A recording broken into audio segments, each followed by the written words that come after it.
What happens if an immovable object meets an unstoppable force is a popular question on the internet. Of course, relativity clearly tells us that there is no such thing as an immovable object. Here's why.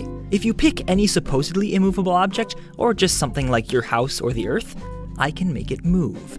All I need to do is start moving relative to it. For example, I might ride a rocket, and suddenly from my perspective, I'm not moving and the Earth sails by outside. The laws of physics make no preference for inertial frame of reference, so from my perspective here, I do not stir, and yet it's clear. The immovable object moves.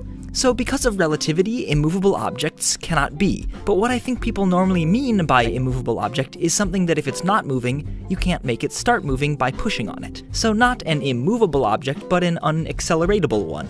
Using Newton's second law, we know that an object's acceleration is equal to the total force on it divided by its mass, though you've probably seen this as F equals ma. So an unacceleratable object would be an object with infinite mass, an object so massive that no matter how big the total force F is, when you divide F by m, you always get 0. Of course, as we've said, not being able to accelerate an object doesn't necessarily mean that the object isn't moving. It just means that you can't directly change its speed. If it's not moving, then it'll stay not moving. And if it's moving at 100 miles an hour, then it'll stay moving at 100 miles an hour. So, what about an unstoppable force? Well, all the fundamental forces in nature are actually caused by particles, like photons or gluons or gravitons, that interact with an object and change its momentum. The only way to not be affected by a force is to not interact with it at all, like how electrons don't interact with gluons so they aren't subject to the strong nuclear force. Even light itself is an unstoppable force. Every photon that hits your body changes your momentum a tiny little bit, and there's nothing you can do about it other than avoid light altogether or become transparent.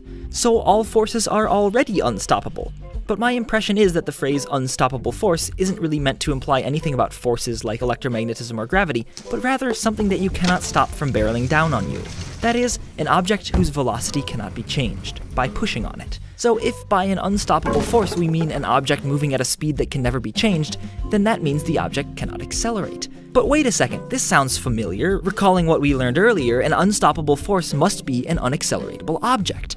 And that means that an unstoppable force and an immovable object are really just the same, viewed from different reference frames. Now, since infinite mass requires infinite energy, we don't know of anything in the universe that behaves like this, not the least because it would automatically be a black hole so big that everything in the universe would already be inside of it. But what if we ignored gravity and imagined there were an unacceleratable object? Well, first, it would be an infinite source of free power and would allow us to live in a 100% happy utopian society and break the second law of thermodynamics and probably create portals and time travel too. You can do a lot with infinite energy. But more importantly, if two of these infinitely massive unacceleratable objects were moving towards each other and collided, then since by definition it's not possible for the velocity of either of them to change, the only possibility is that they must pass right through each other with no effect on each other at all.